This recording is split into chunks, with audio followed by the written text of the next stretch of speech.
Bienvenidos todos. Ahora permítanme presentar a nuestro siguiente ponente de nuestra Jornada Nacional 2024, Carlos Javier Aispuro Barraza. Él nos hablará sobre las estrategias y herramientas utilizadas por los docentes para diseñar, planear y ejecutar sus clases que promuevan el aprendizaje significativo. Carlos es licenciado en gastronomía, tiene una especialidad en enseñanza y aprendizaje de inglés como lengua extranjera por la Universidad Pedagógica Nacional y recién culminó una maestría en enseñanza del inglés en la Universidad Aispuro. Tiene 6 años de experiencia trabajando con los alumnos de primaria y debido a la pandemia exploró las clases en línea, cumpliendo ya 3 años trabajando con grupos de alumnos privados bajo esta modalidad. Bienvenido.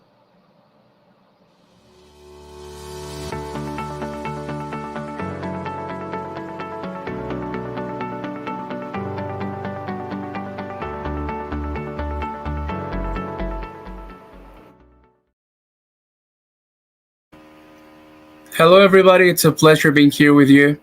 My name is Carlos Aispuro. I'm from Culiacán, Sinaloa, and I am a third grade teacher for elementary school. I work at 2 different schools, and I have 4 third grade groups. So let's see. I'm gonna try to make this as light as possible for you. So let's pretend that we're having a small talk together. Go get some coffee, and let's get started. Okay, so here we go. My presentation is about my best practices working with a new curricular proposal, and it is focused on achieving meaningful learning through the contents of the curricular proposal. And one of the most important aspects that the Nueva Escuela Mexicana mentions is the meaningful learning. So meaningful learning. This concept has been discussed in the last presentations. This concept was proposed by David Alsobel. It was developed by him, who is this man over here, and it consists on connecting new information with learners' existing knowledge. So as I was saying, this concept has been mentioned before in the last presentations, so we're not going too deep with it right now. But it is important to know that contextualization is very important to achieve meaningful learning in our classroom.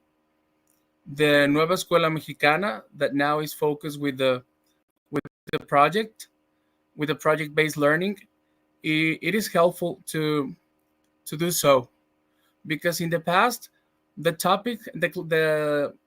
class topics were a little bit far from each other, and now that we follow the projects, it has a continuity. So we're going to be talking about this,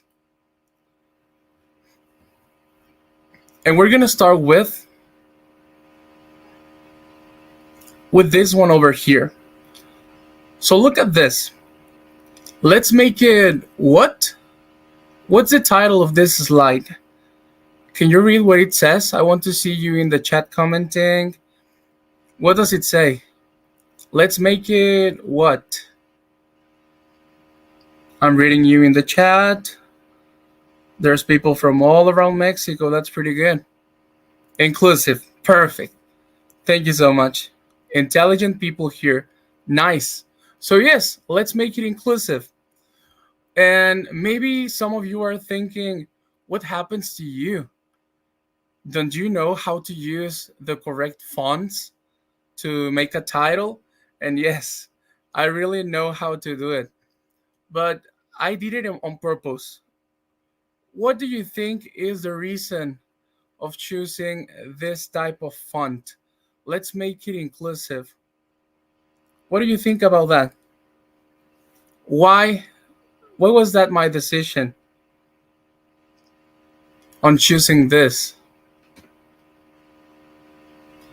Okay, I can see the comments.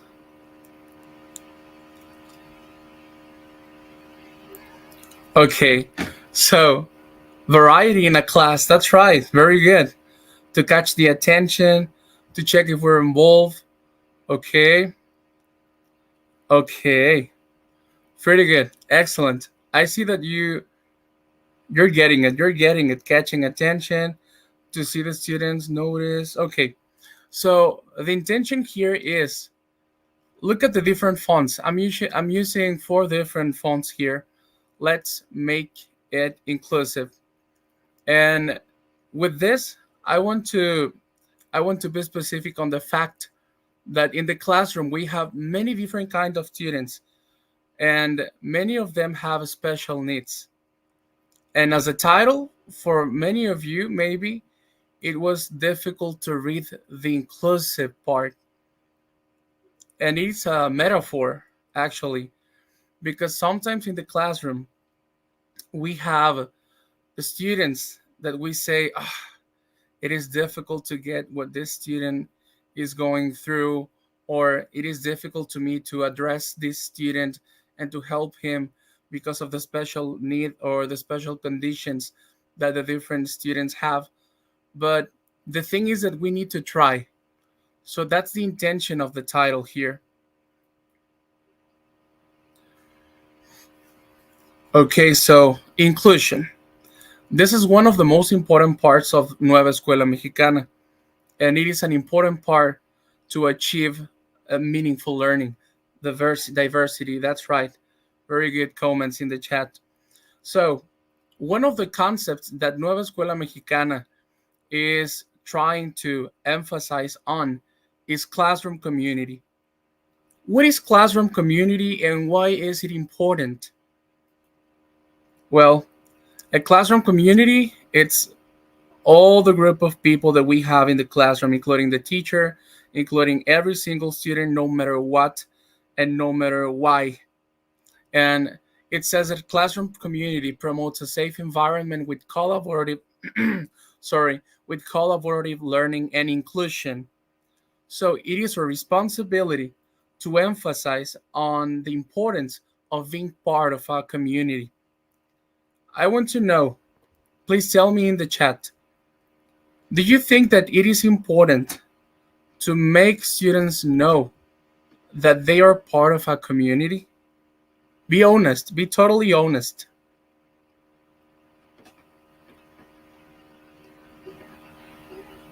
Okay, I can read your comments. It is important. Yes.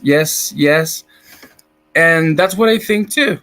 So yes, if you haven't done this yet, it is very important that you talk to your students about that they are part of a community and that we make a community and that communities go together and that communities move forward together. So if you're not doing it, please do so. And yes, it's a very important part of the Nueva Escuela Mexicana. So in my classroom communities, in my 2 schools, I have some learners with special needs, just like you. I know that you have them. We have many of them with every single condition, and they are so different. Tell me in the chat, what's the most frequent special need that you can find in your classroom these days? What is it? Is it autism? Is it Down syndrome? What is it? Okay. Related to attention. Okay. TDAH, I'm reading TDA. Lack of confidence, autism, yeah. Attention deficit, okay. And yes, I believe that autism and attention deficit, TDAH, as people is saying here, are one of the most frequent. And there are classrooms with many of this type of learners. What happens here? Many teachers, in my experience as an asesor técnico pedagógico, many teachers are kind of afraid of addressing this type of learners, specifically with autism, Down syndrome, etc. But the thing is that it is not impossible. And the thing is that inclusion being an important concept, it's sometimes ignored. And people at schools may sometimes think, or they seem to think, that inclusion will happen just because we mention it, just because we pronounce it as magic. But the thing is that inclusion will not happen just because we mention it. We need to act totally. And don't get me wrong, I consider that magic exists. Do you think magic exists? Because as an elementary school teacher, I really believe that magic exists, but not in words, but in actions. So, for me, inclusion is related to actions more than to words. So we need to act and we need to do something so magic can happen. I want to show you, I want to introduce you to Emiliano. So this is Emiliano, and he's one of my learners at one of my schools. Emiliano is a student with Down syndrome, and he is amazing. And I'm saying that he is amazing because he does what he can. He really tries to participate. If I tell him, or if I ask him to copy from the board, to draw, to color, he really tries to do it. And of course, he has some cognitive difficulties, but he has the support of the classroom community. He has my support, and he has the support of his classmates. Since day one, when I first met Emiliano, I decided that the whole community, that the whole class community, had to participate on involving Emiliano into the class contents. And yes, maybe Emiliano will not produce as his classmates, as her classmates, as his classmates, sorry, but we can do something with him. For example, in my daily routine, when we write the date and the weather and all that, there is always one student at the beginning of the class that has to help Emiliano write in the date, because Emiliano tries to copy from the board, but he doesn't really write words. So at the beginning of the class, someone helps Emiliano every single day.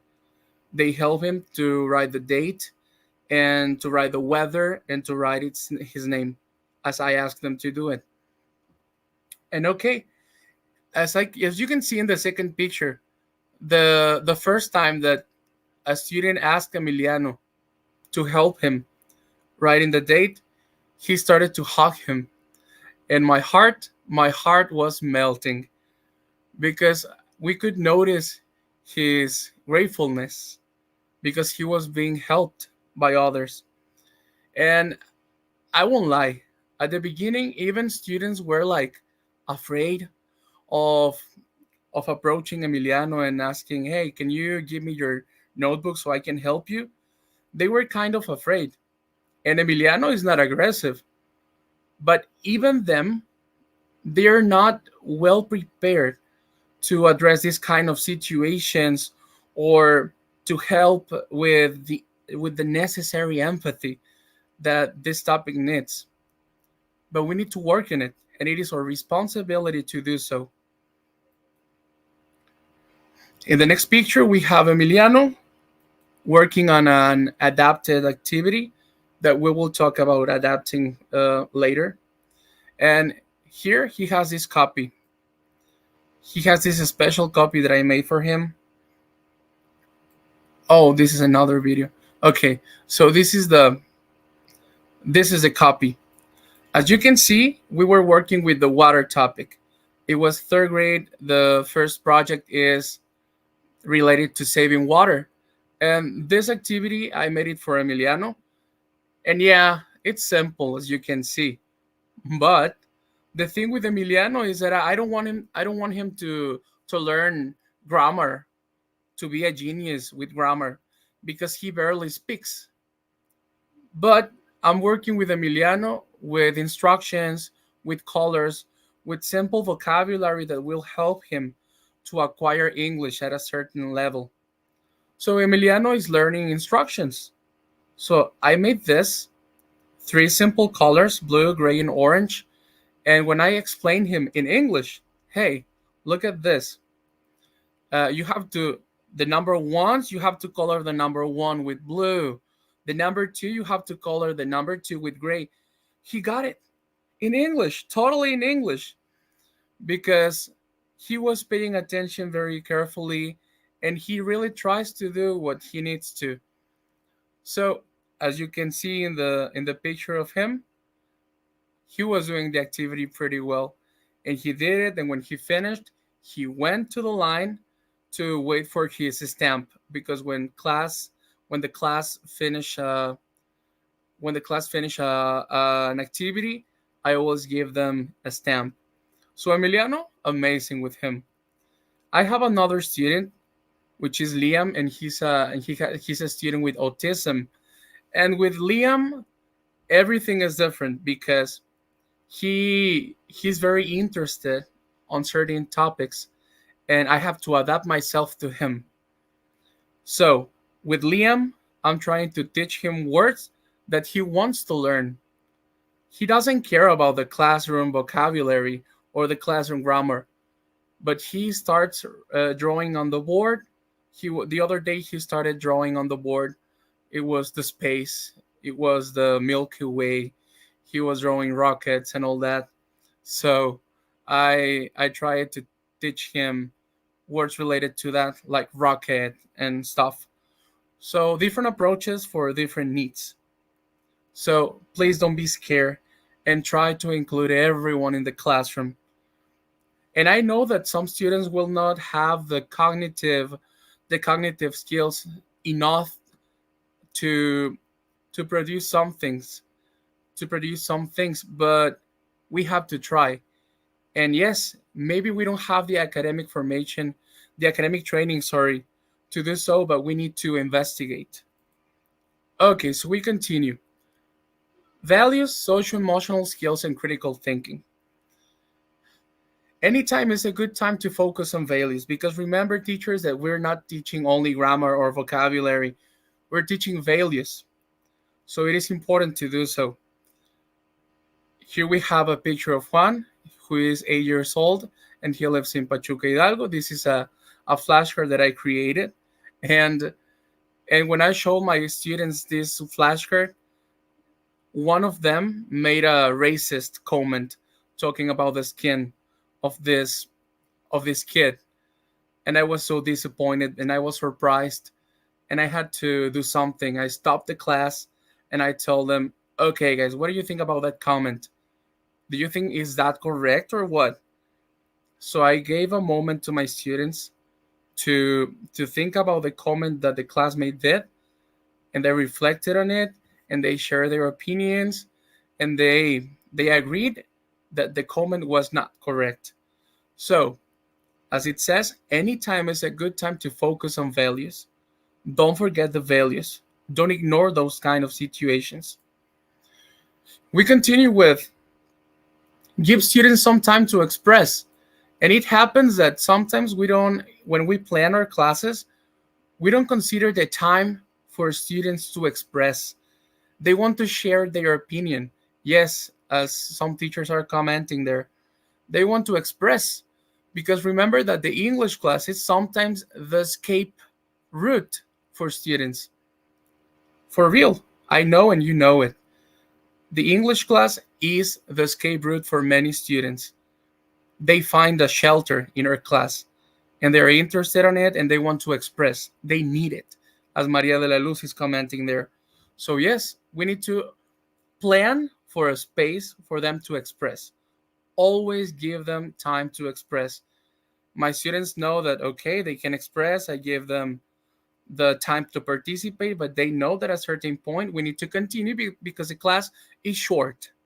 So, okay, kids, we'll continue later, but now we have to continue. And they get it perfectly. And finally, with this part, let learners learn. Let them think. Sometimes teachers arrive to the classroom and they start writing the date and the weather and whatever and the class topics, but they don't ask questions. they don't involve students into the classroom. So when I'm about to write the date, I ask them, what day is it today? And they, today is blah blah blah blah blah blah. And if they don't know the month, okay, so is it November? Is it October? Using yes, no questions. And the class continues like this, but they are participating. Let them think. And here I have a question here. I have a question here about, is it possible to drink brown and color with coffee? So I'm talking about critical thinking. Critical thinking, it's another important part of Nueva Escuela Mexicana. Let students think. We continue here. And look at this.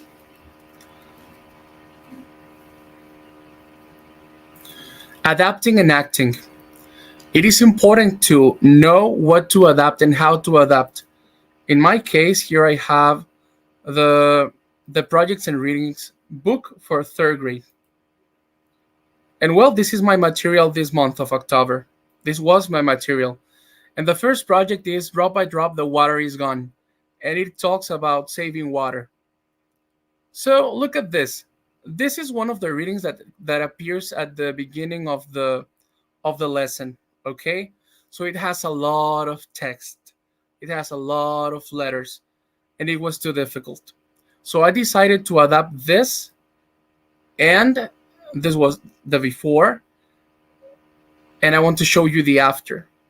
I created these flashcards to present all that information resumed in 9 flashcards. So what did I do? What I did was I went to ChatGPT. I copied all the text, all the reading that was talking about Juan, and that Juan lives in a community that has no water, and etc. And with ChatGPT, I created some sentences that I used to create the flashcards. And here is a part of my class using those flashcards with the adapted information. And in the family of Juan, they take a shower with a bucket. Yes. Why? Maybe yes, right? Maybe. So, but why? What's the reason? Because they don't have water, or because there is a little bit of water. Okay, we continue. Look at this. What is this? A water truck. Okay? Have you seen this in Culiacán? Have you seen this kind of truck in Culiacán? Yeah, right? Yes. Well, it says. Okay, as you noticed, it worked really well. I didn't need to use a lot of translation. The flashcards were visual. The content was resumed, so it worked really well. And this question here. Oh, we're running out of time. So, is your intelligence legit or artificial? As I was mentioning, I use AI to create the sentences, and also I used AI to create the images there. For example, remember Juan? Juan from the flashcard was created with Meta AI, which is a artificial intelligence from WhatsApp. So here it is, a command, and I only wrote Niño Mexicano, originario de Hidalgo, de tercero de primaria. And Meta did its own work. So here we have Juan, we have her friend Maya, we have a water truck. So I really invite you to use Meta AI because you can create pictures with it, and it is free. It is totally free. So here you can see 2 examples of water trucks. The first one was not what I wanted, but the second one was perfect. And students know this kind of trucks here. So I really recommend you to use ChatGPT, which is very famous, but also Meta AI. you can use it in your WhatsApp. We're running out of time, guys. But okay. The last part is it logical to be technological? And yes, for my learners, it is logical to be technological because they tend to use technology whenever they can. So I use this platform, which is my favorite, Whirlpool. Many of you know it, I'm sure. And it has many different templates, many different kind of activities. And you can use it if you don't have projectors at school, as my case, you can assign these activities as homework, and they love it. Teens love it, children love it. So you can assign it as homework, teachers. I don't have projectors neither. I don't have projectors in my school, but I assign it as homework. And I want to show you very quickly some activities that I created for the saving water topic, which are this. The first one is a memory game. The second one is a crossword. And once they identify the word, which is toilet here, they have to match it with a picture. I want to show you here. This is the memory game, and they loved it. I showed this activity the other day to some colleague teachers, and they were so happy answering and saying number 2 with number 10, number 13 with 5. They were like children, and I was happy to see it. So whenever you can use technology, use it because it's another important part of Nueva Escuela Mexicana as much as you can.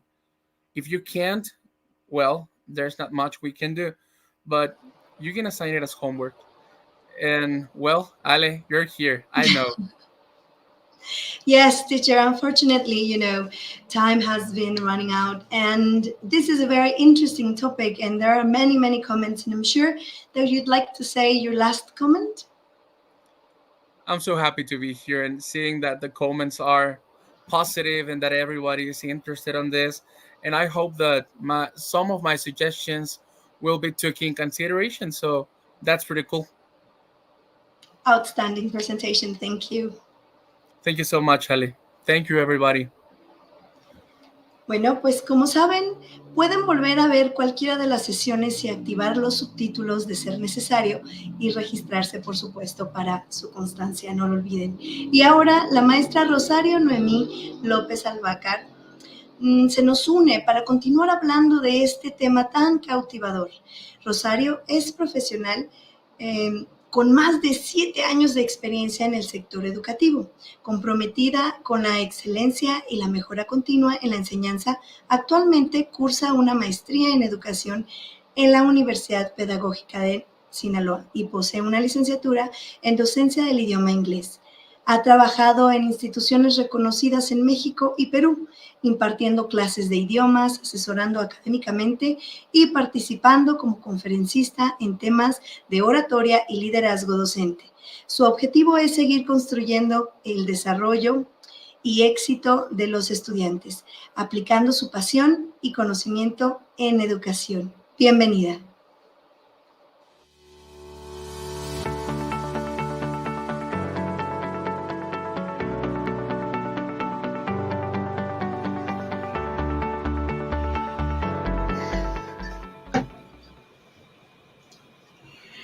As educators, we can turn every class into a transformative experience. Today, we will discover how to design and deliver lessons that not only teach English, but also inspire and motivate our students to connect with the world in a meaningful way. Good day, everyone. I'm Nohemí López, and it's a pleasure to be part of this National English Conference. I want to express my gratitude to the National English Program, Secretaría de Educación Pública, the British Council for this amazing opportunity. Kudos to our state coordinator for Sinaloa, Maestro Salvador Fernández Díaz, our Southern Sinaloa coordinator, Licenciado Sergio Arturo Martínez Camacho, and the entire Sinaloa team for their support and dedication. And my most special gratitude goes to each of you teachers for being here today with the commitment to continue transforming English teaching in our classrooms. I have the privilege of teaching English to a wide range of students, from children to adults, which has given me a deep understanding of diverse teaching methods. This experience has shown me the importance of integrating technology and engaging tools into the learning process. These elements has been invaluable, not only in sparking motivation, but also empowering my students to learn, explore, and improve their skills more effectively. So today, I'm excited to share with you some of the strategies and tools that can foster meaningful learning and contribute to each student's success. Let's talk about strategies and tools used by educators to design, plan, and execute their classes, promoting meaningful learning. Our agenda is divided in three sections. First of all, meaningful learning and its impact.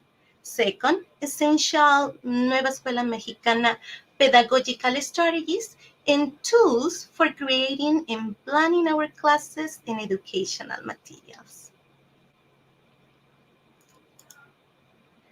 Let's start with a question. What is meaningful learning? Please, teachers, share your ideas.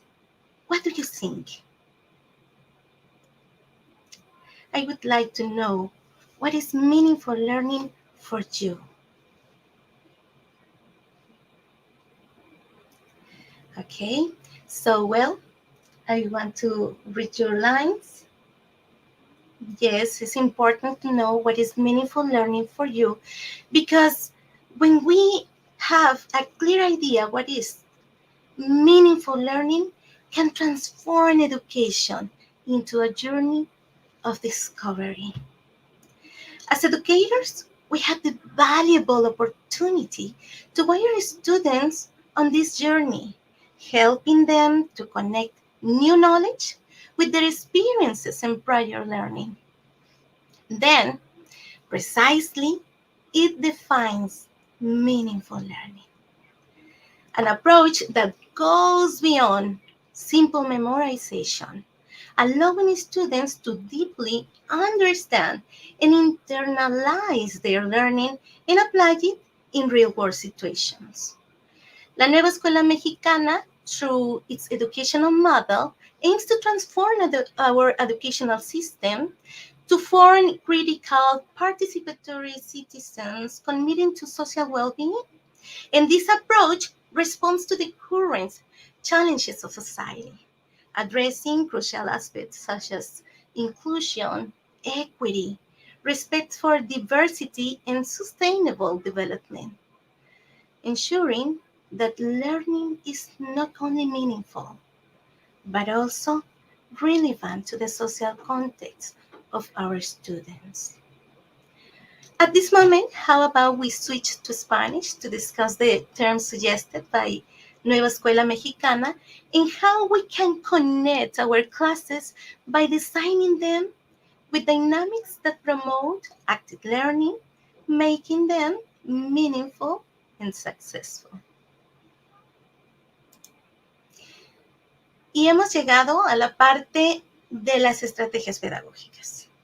Bien sabemos que una estrategia es un plan o enfoque diseñado para alcanzar un objetivo. Esto se refiere a las metodologías y técnicas que los docentes, nosotros, ustedes maestros, utilizamos para facilitar el aprendizaje de los estudiantes. Y entonces, váyanse preparando aquí en el chat porque me encantaría leer sus comentarios. Me gustaría que me escribieran ahí en el chat y que juntos podamos ir construyendo el conocimiento. Y escriban ahí, ¿cuál es la metodología y técnicas que ustedes usan en sus aulas para promover el aprendizaje significativo? Y mientras estoy leyendo ahí sus mensajes, mientras damos un tiempo de espera, pues yo les quiero comentar algo. Un aspecto clave para el aprendizaje significativo es garantizar que nuestros estudiantes sean participantes activos en este proceso de aprendizaje, Y aquí es donde el aprendizaje activo y las actividades colaborativas pues juegan un papel fundamental. Vamos a ver sus comentarios, veamos. Sí, algunos están diciendo proyectos, estrategias, integración de alumnos en clase. Excelentes comentarios, maestros. TPR, muy bien. Excelente, gracias. Sus comentarios, la verdad, son muy valiosos y representan su experiencia dentro del aula. La nueva escuela mexicana propone el aprendizaje basado en proyectos y se beneficia de métodos y enfoques que precisamente fomentan la participación activa de lo que estamos hablando, ¿verdad? El trabajo colaborativo y la personalización del aprendizaje. Y bueno, efectivamente, como ustedes lo están mencionando ahí, ¿sí? Vemos que dentro de la propuesta de la Escuela Mexicana de Aprendizajes por Proyectos, se alinean, ¿sí?, algunas metodologías de la enseñanza del inglés, como lo son el método comunicativo, ¿verdad?, que promueve la participación activa, fomentando el uso del idioma en situaciones de la vida cotidiana y pues aplicables en el aula, ¿no? También estoy viendo que están comentando ahí de aprendizaje basado en tareas. Efectivamente, se enfoca en el uso del idioma para completar tareas específicas y significativas. Esto pueden ser los proyectos, ¿no? Porque se aplica en contextos de tareas reales. También hay una influencia del enfoque Natural Approach, porque pues este propone la adquisición del idioma de manera similar al aprendizaje como la lengua materna, ¿no? De la lengua materna. Tenemos el aprendizaje cooperativo. Aquí se refuerzan los valores que son de la inclusión, la equidad, el trabajo en equipo y, bueno, esenciales para el desarrollo integral de los estudiantes. Y como aquí estoy leyendo en sus mensajes, pasando a lo que son las técnicas, pues estoy viendo que efectivamente coincidimos, compañeros. Entra lo que son el TPR, que es el Total Physical Response, que fomenta la participación de los estudiantes y que se vincula el lenguaje con las acciones físicas. Está Realia, el uso de recursos visuales como flashcards, imágenes, videos, roleplays, simulaciones, storytellings, y no olvidemos lo que es hacer las adaptaciones curriculares, ¿verdad? Es crucial personalizar la enseñanza para nuestros estudiantes que enfrentan dificultades o barreras de aprendizaje, ¿verdad? Y ahí podemos utilizar algunas técnicas de enseñanza diferenciada. En cuanto a la evaluación, pues esta sabemos que es reflexiva, que debe de ser continua y enfocada en el progreso de nuestros estudiantes. Y bueno, pasemos a la siguiente slide. Tenemos aquí, por último, la técnica de la gamificación. Esta fomenta la creatividad y la curiosidad de nuestros estudiantes, promoviendo su participación activa aún de aquellos que se muestran tímidos e inseguros o renuentes a la participación. Estimados teachers, el juego se encuentra en el nivel más alto del desarrollo infantil y es por eso que la gamificación se ha convertido en una estrategia pedagógica relevante. Y bueno, ustedes se preguntarán, hemos estado escuchando sobre la gamificación y muchos pues se preguntan qué es. Aquí yo les voy a explicar. La gamificación se refiere a aplicar elementos de juegos en situaciones específicamente educativas. De esta manera estamos creando oportunidades para involucrar y motivar a nuestros alumnos en el aprendizaje de manera divertida y en un ambiente agradable. Y bueno, en este proceso pues se integran diferentes elementos de juego como lo que son los puntos, niveles, recompensas y desafíos. Y también podemos fomentar lo que es la creatividad, el pensamiento crítico, la comunicación efectiva, la colaboración y trabajo en equipo. Y como nos damos cuenta, pues va muy tomada de la mano pues de la propuesta de la nueva escuela mexicana. La gamificación nos facilita la comprensión de conceptos complejos mediante dinámicas que son interactivas y que permiten que el alumno asimile la información pues fácilmente. Con esto, teachers, podemos decir que la gamificación es una herramienta que puede actuar como un acelerador del aprendizaje. Y precisamente hacia este momento yo quería llegar, porque bien sabemos que nuestros alumnos presentan diferentes niveles de inglés. Algunos tienen conocimientos previos, otros nunca han recibido clases de inglés, y es por ello que es fundamental que para abordar los contenidos guiemos a nuestros alumnos mediante un andamiaje progresivo que facilite su comprensión y avance. Y bueno, la gamificación es una herramienta excelente para trabajar este andamiaje, ya que se adapta de manera natural a la enseñanza progresiva y puede acelerar la comprensión de los temas. Cabe mencionar algo muy importante y que quiero que quede muy claro. La gamificación va más allá de un simple juego en el aula, ¿sí? La gamificación tiene una estructura más definida y busca generar resultados que sean medibles en un tiempo determinado. Y esta medición no solamente es vista por el maestro, sino que el mismo alumno puede reconocer y medir su propio progreso de tal manera que esto los vuelve más comprometidos e interesados por su aprendizaje. Permítanme mostrarles la siguiente imagen. Ya la están viendo por ahí. Este es un mapita, ¿sí? Este es un mapa que diseñé, el cual representa un proyecto de gamificación anual, donde los alumnos suben a bordo a la gran aventura de la búsqueda del tesoro. Aquí, pues el segundo grado es el que representa uno de mis grupos. Y bueno, este viaje tú lo puedes hacer muy interesante, proporcionarles su pasaporte, una mochilita de viajero donde haya una lupa o apuntadores para buscar vocabulario clave en el libro, ¿sí? Y bueno, cuando ellos entran a esta gran aventura, créanme, que se interesan, se motivan, se emocionan y pues ahorita les sigo explicando. Vamos viendo. El mapa que ven ahí representa el sílabus y cada señalamiento rojo, pues cada uno de los PDA que se van a ir obteniendo mes por mes. Los alumnos en el proceso van consiguiendo sus gemas, sus diamantes y recompensas y al final del año nuestros alumnos tendrán un cofre lleno de todas esas recompensas y joyas preciosas. Y claro, pues vamos trabajando juntos en equipo, ayudándonos a lograr la meta juntos, cada uno a su propio ritmo.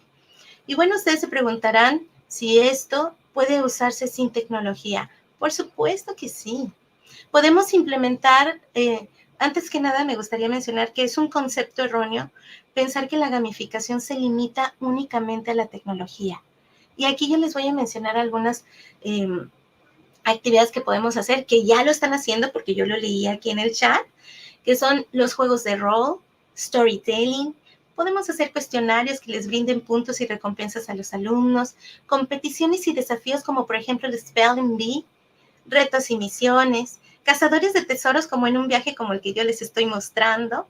Y bueno, tableros de juego como bingos, memoramas, serpientes y escaleras, maratones y muchos juegos didácticos que nosotros maestros podemos elaborar. Y quiero decirte que ya hay plataformas que facilitan ese trabajo para nosotros.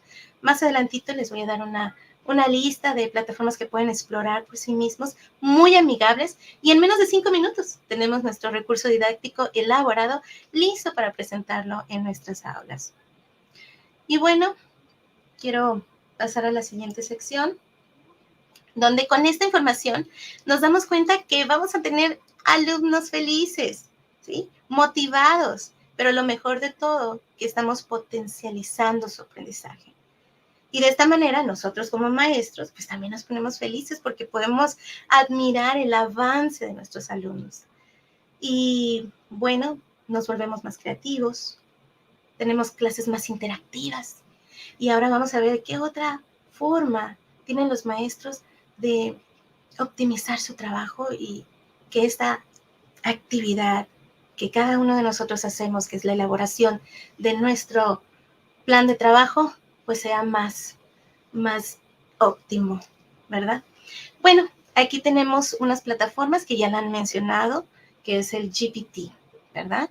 El GPT, con esta revolución tecnológica, ¿sí?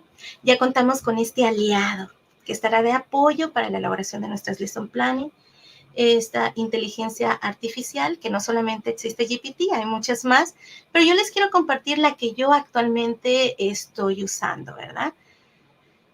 Cabe mencionar algo importante. La IA genera contenido relacionado a los comandos que tú le indicas, ¿sí? Le llamamos inteligencia artificial porque, bueno, está diseñada para tener acceso a una información muy amplia y poder interactuar con nosotros y crear juntos un buen proyecto, ¿verdad? Pero aquí yo quiero que estemos conscientes que tu maestro es el que tienes el control. Tu maestro, eres el experto, el que sabe lo que va a hacer. Y la IA es nuestro auxiliar de apoyo. La IA reacciona a las especificaciones que tu maestro experto le transmites. Entonces, cuando te genera el resultado de lo que tú le estás pidiendo, pues es importante que siempre estemos al pendiente de revisar y verificar que la información que nos arroja se alinee a nuestra metodología y a los propósitos que nosotros queremos alcanzar, ¿verdad? Bueno, aquí vamos a irnos. Aquí yo les puse en una serie de 3 pasos, una planeación. Cuando planeamos por un solo tema, tomen mi captura porque yo me voy a enfocar más que nada a esta parte, a la parte del plan anual.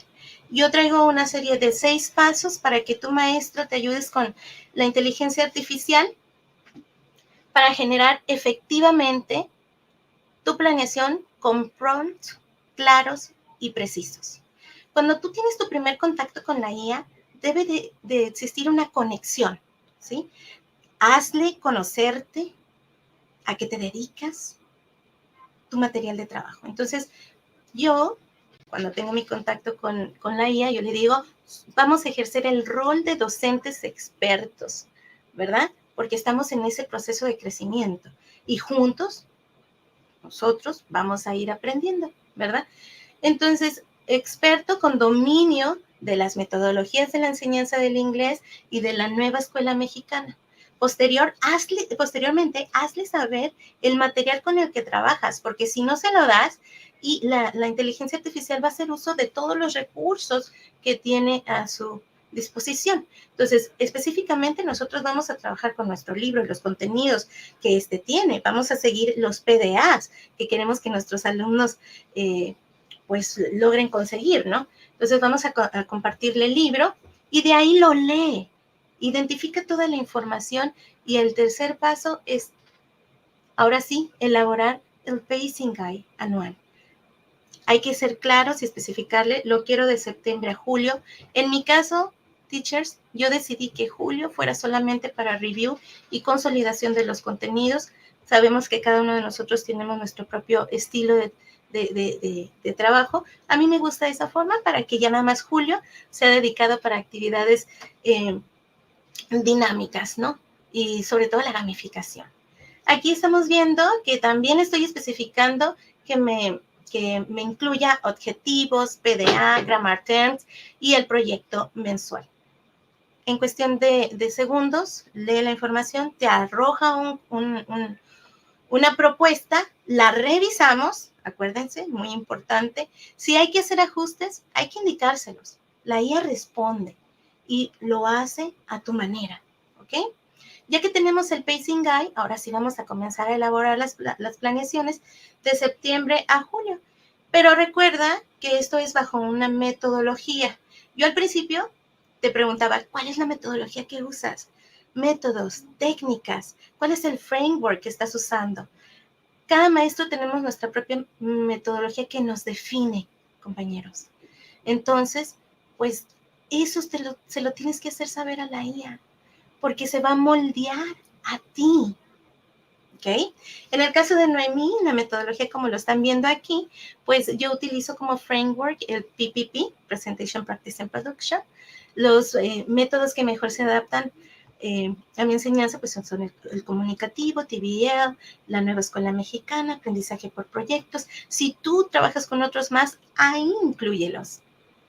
Técnicas, como ya les mencionaba, TPR, naming vocabulary, recursos visuales y el uso del libro. El nivel de tu grupo de inglés es muy importante que se lo digas para que las actividades que te proponga o recomiende sean de acuerdo a ese nivel. Especifica días de la frecuencia, la duración. Y bueno, en el caso de especificaciones exclusivas, que a mí me encanta ser muy específica para tener una planeación muy completa, pues yo le pido todo. Objetivos, PDA, grammar terms, adaptaciones curriculares, extension activities en caso necesario que se vayan a ocupar. Le especifico que quiero que la planeación sea día por día y que todos los días incluya el PPP, porque si no se lo especifica, se va por allá muy lejos a planear otra cosa que tú no quieres. La descripción de las actividades, porque a veces nada más te las menciona. A mí me gusta que me describa las actividades para esa manera yo tener también un poco más clara la idea y poder yo también ir implementando e enriqueciendo con mis propias ideas esa propuesta que estoy recibiendo, ¿no? Dentro de nuestros templates viene lo que son el timing, la interaction patterns. Hay que incluirlo, esa información que queremos, orientaciones pedagógicas, la evaluación formativa, campos formativos.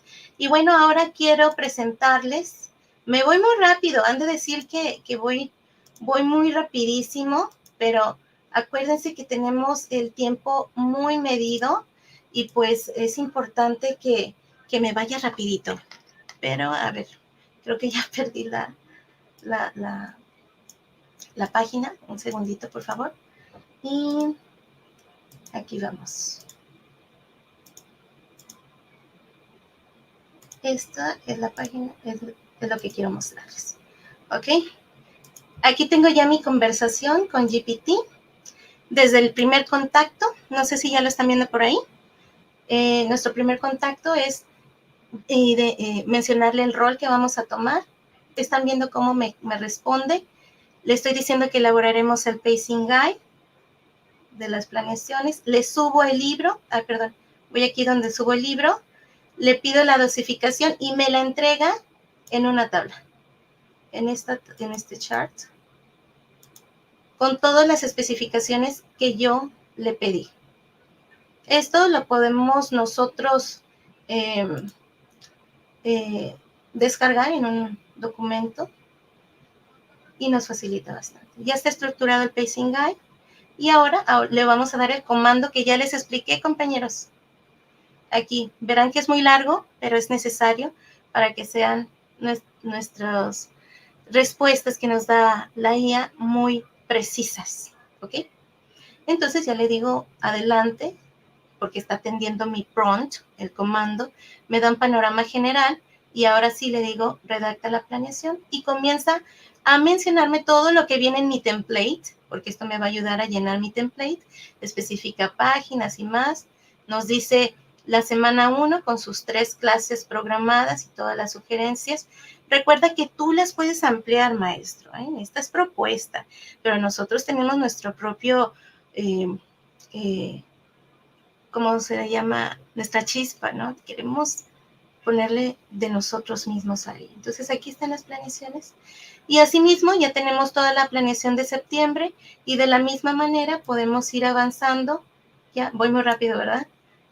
Ya cuando lo hagan, se sienten en la computadora y lo hagan, van a ver que esto pues es bastante amigable para todos nosotros. Sé que ahorita es muy fácil mencionarlo, pero ya cuando estén haciéndolo va a ser el momento de la práctica y el momento de la verdad.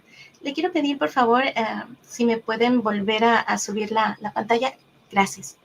Entonces, aquí tenemos este slide. Si gustan tomarle una screenshot, si no, ya posteriormente le toman la capturita. Y finalmente, la propuesta de las plataformas. Y bueno, quedo a sus órdenes con mucho gusto para compartir experiencias. Con toda confianza, me pueden escribir o mandar un mensajito. Muchísimas gracias, maestra Nohemí. Una presentación bastante interesante, llena de varios elementos que seguramente van a ser utilizados por muchos colegas y maestros. Un placer, maestra. Muchas gracias. Muchísimas gracias. Hasta pronto. Estimados asesores y maestros, recordarles que en caso de no haber recibido la constancia de otro evento de jornada nacional, es importante que se acerquen a sus coordinaciones estatales, es decir, locales. Ahora tomaremos un receso de 10 minutos antes de continuar con la próxima y última presentación. Recuerden que pueden unirse a la siguiente sesión utilizando el enlace disponible en la lista de reproducción de este evento Jornada Nacional 2024. Nos vemos.